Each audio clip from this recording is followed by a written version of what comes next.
Hi hello வணக்கம். இது உங்கள் சிவி ஜோன். எல்லாரும் எப்படி இருக்கீங்க? இன்றைக்கி பார்த்தீங்கன்னா தரமான சூப்பரான ப்ரொமோட் வந்திருக்கு. அதை பார்க்கும்போது ஃபர்ஸ்ட் டைம் பிக் பாஸ் ஹிஸ்ட்ரியில் கானாவனத்தை கலாய்க்கிறார் நடந்திருக்கு. ஏன் இது ஆக்சுவலாக முன்னாடியே நடந்திருக்கணும்.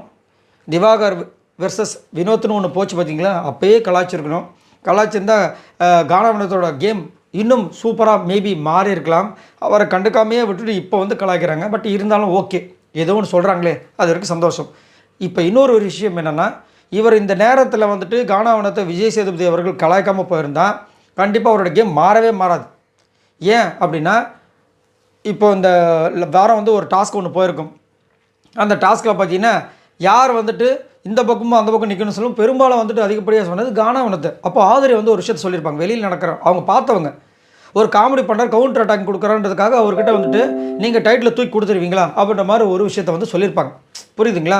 ஸோ ஒரு வேளை அந்த பிம்பத்தை உடைக்கிறதுக்காக, புரியுதுங்களா, அவர் மைண்டுக்குள்ளே வந்துடக்கூடாதுல்ல, இவருக்கு தான் தூக்கி கொடுக்க போகிறேன். ஏன்னா அன்அஃபிஷியல் ஓட்டிங்ஸில் பார்த்தீங்கன்னா அவரோட ஓட்டு பயங்கரமாக இருக்குது, கொஞ்சம் நெஞ்சம் கிடையாது.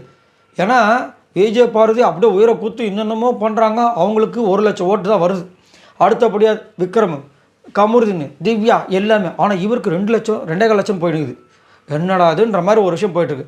நம்மளுக்கே என்ன தோணுன்னா டாப் 5 கன்ஃபார்ம் இருப்பாங்க. பட் இப்போ இந்த ப்ரொமோவில் வச்சு பார்க்கும்போது அவருக்கு ஒரு செக் வைக்கிறாங்களோ, அந்த விஷயம் திரும்பவும் வரக்கூடாது. ஏன்னா உள்ளே இருக்கிறவங்க மனநிலைமை பார்த்தீங்கன்னா இவர் கன்ஃபார்ம் இருப்பார், நம்மள தான் இப்போ பிரச்சனை அப்படின்ற மாதிரி இருக்குல்ல. அந்த மனநிலைமை மாற்றுறதுக்காகவே இந்த ப்ரொமோ வச்சுருப்பாங்கன்ற மாதிரி இருக்குது. ஸோ இதில் பார்த்தீங்கன்னா கரெக்டாக கானாவனத்தை என்னென்ன பண்ணுறாரோ அதெல்லாத்தையும் பிச்சு வைக்கிறது. அதிலும் குறிப்பாக பார்த்தீங்கன்னா இந்த வாரம் அந்த நகை எடுக்கிறதுல செம்ம சண்டை போயிருக்கும். பிரஜனுக்கு நேரம் நெஞ்சு நிமிச்சிட்டு போயிருப்பார். அப்புறம் இவர் நம்ம அமித் கிட்ட போய் செம்மையாக சண்டை போட்டிருப்பார். சட்டையெல்லாம் கிழிச்சு, சம்பவம் சட்டை கிழிதானே செய்யும் அப்படின்றீங்களே, அது ஓகே, அது வேறு சம்பவம். இது என்ன சம்பவம்? இதுலைங்க என் கட்சிக்காரரோட சட்டையை கிழிச்சிங்கிற மாதிரி இருந்துச்சு. ஸோ அதை சொல்கிறாரு. அது மட்டும் இல்லாமல் ஆதரவு டாஸ்க் முடிஞ்சிருச்சு.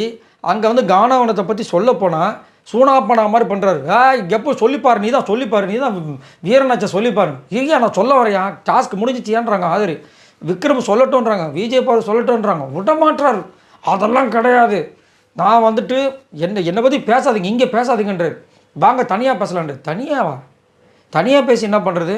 நம்ம என்ன 2 பேர் லவ்வாக பண்ணிகிட்ருக்கோம் தனியாக பேசுறதுக்கு? ஏன் இங்கே சொல்கிறதுக்கு தானே நின்றுட்டுருக்கோன்ற மாதிரி ஆதரவு விடாமல் கரெக்டாக அவங்களோட பாயிண்ட்டை வச்சுட்டு போயிட்டாங்க. சரிங்களா? இப்போது அதை சூப்பராக இந்த ப்ரொமோ 2ல் செம்மையாக நம்ம விஜய் சேதுபதி வச்சு செய்கிறாரு. சண்டைனா மட்டும் முன்னாடி வந்துடுறீங்க. இதே உங்களுக்காக ஒரு விமர்சனம் வச்சா பின்னாடி ஓடிடுறீங்க.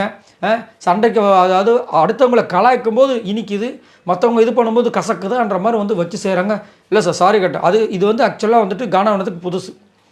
ஏன்னா நம்ம விஜய் போகிறதுல ஆல்ரெடி அடியெல்லாம் வாங்கிட்டு அடி நான் எப்படி இருக்குது என்னையே கேளுங்க, நான் ஒரு புக்கை எழுதி வச்சுருக்கேன்ற மாதிரி சொல்லுவாங்க. ஆனால் இது வரைக்கும் அடி வாங்காமல் நிறைய பேர் உள்ள இருக்காங்க. அதில் ஒருத்தர் கண்டிப்பாக கானாவனத்துக்கு பெருசாக இது வரைக்கும் அடி விழுந்ததே கிடையாது. ஆனால் அவர் இந்த பிக் பாஸ் ஓட்டுகளை பெருசாக பண்ணியிருக்காருன்னு கேட்டிங்கன்னா அதுவுமே பெரிய கேள்விக்குறி தான். ஆனால் ஓட்டு வந்துகிட்டே இருக்குது. ஸோ இதுக்கெல்லாம் ஒரு செக் வைக்கிறதுக்காக ஒரு விஷயம் பண்ணியிருக்காங்களோ அப்படின்ற மாதிரி தோணுது. ஏன்னா இதே விஷயங்கள் போயிடுச்சுன்னா கண்டிப்பாக டாப் 5ல் ஒருத்தராக இருப்பார், மீதி 4 பேர் தான் உள்ள கொண்டு போக முடியும். ஆனால் இங்கே அந்த 4 பேர் இடத்துக்கு அச்சிக்கிறதுக்கு விஜய் பார்வதி, கமருதீன், திவ்யா, விக்ரம், கன்னி, அது இதுன்னு போயினுக்குது. இவங்க சேவ் பண்ணுற ஆர்டரில் வச்சு சாண்ட்ரா ஒரு பக்கம் வராங்க. ஸோ சபரி ஒரு பக்கம் சைலண்ட்டாக வந்துட்டுருக்காரு. என்ன நடக்க போய் எஃப்ஜே ஒரு பக்கம் காப்பாற்றிட்டு வந்துட்டுருக்காங்க. புரியுதுங்களா? இப்படி ஒரு சம்பவங்கள் போயிட்டுருக்கும்போது நிறைய விஷயங்கள்லாம் போயிட்டுருக்கு. அதுக்காக ஒரு சின்ன ஒரு விஷயத்தை இங்கே லைட்டாக இந்த வாரம் எபிசோடில் பண்ணுறாங்களோ, உள்ளே இருக்கிறவங்களுடைய அந்த மனநிலைமை முக்கியமாக அவரை கலாய்க்கிறது. ஏன்னா இவ்வளோ நாளாக எவ்வளோ விஷயங்கள் பண்ணியிருக்காங்க. புரியுதுங்களா? அதெல்லாம் எதுவுமே சொல்லலை. ஆனால் ஏன் இன்றைக்கி சொல்லணும்? ஏன் இதுக்கு முன்னாடி இந்த மாதிரி சண்டை போட்டதே கிடையாதா? ஆனால் இந்த வாரம் கொஞ்சம் அதிகப்படியாக சண்டை போட்டார். அது மாற்றுக்கிட்டதே கிடையாது. ஆனால் அவளை சண்டை போட்டும் உள்ளே இருக்கிறவங்க இவர் டைட்டில் ஓனராக வர்றதுக்கு வாய்ப்புகள் இருக்குது, ரன்னராக வர்றதுக்கு வாய்ப்பு இருக்குதுன்னு சொல்லும்போது அங்கே அவங்களுடைய எண்ணங்களை உடைக்கிறதுக்கு அப்படிலாம் கிடையாது. இங்கே நாங்கள் வேறு மாதிரி ஒரு ட்விஸ்ட் வச்சுருக்கோன்ற மாதிரி சொல்கிறதுக்காக இந்த ப்ரொமோ வச்ச மாதிரி இருக்குது. ஸோ இதை பற்றி உங்களோட கருத்துக்களை சொல்லுங்கள். மறக்காமல் சப்ஸ்கிரைப் பண்ணுங்கள். பாய் நண்பர்கள்.